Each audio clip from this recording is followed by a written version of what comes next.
l'héritage de Johnny Hallyday, pourquoi il ne sera pas question d'argent à l'audience du 15 mars. Attention, l'audience en référé du 15 mars autour de l'héritage de Johnny Hallyday ne traitera pas de la validité du testament américain du rocker.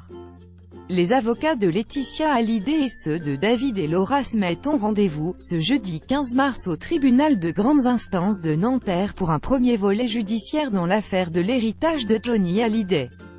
Mais attention, la bataille risque d'être très longue et ce n'est pas au terme de ce procès que les deux plus grands enfants du rocker sauront si, oui ou non, ils peuvent espérer récupérer une partie de l'héritage de leur père. En effet, ce jeudi 15 mars, il ne s'agit que d'un procès civil devant la première chambre du tribunal de grandes instances de Nanterre saisi en référé par Laura Smet dans un cas d'urgence. Deux sujets uniquement seront abordés, les biens immobiliers légués par Johnny Hallyday à son épouse et le droit de regard que souhaitent avoir Laura Smet et David Hallyday sur l'album posthume de leur père.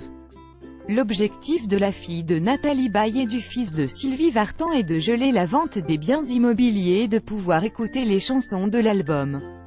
Le litige autour du testament américain du rocker sera, quant à lui, jugé lors d'un prochain procès dont la date n'est pas encore connue.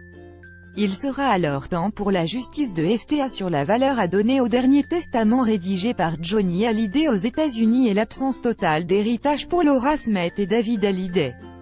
20 commentaires commentez partagez cet article partagé sur Facebook sur le même sujet. Les lu l'actualité closermag.fr dans votre boîte mail inscription newsletter. Vous êtes bien inscrit à la newsletter avec l'adresse je souhaite aussi recevoir les bons plans des partenaires du site conformément à la loi numéro 78/17 du 6 janvier 1978, relative à l'informatique, aux fichiers et aux libertés. Vous disposez d'un droit d'accès et de rectification des données à caractère personnel vous concernant.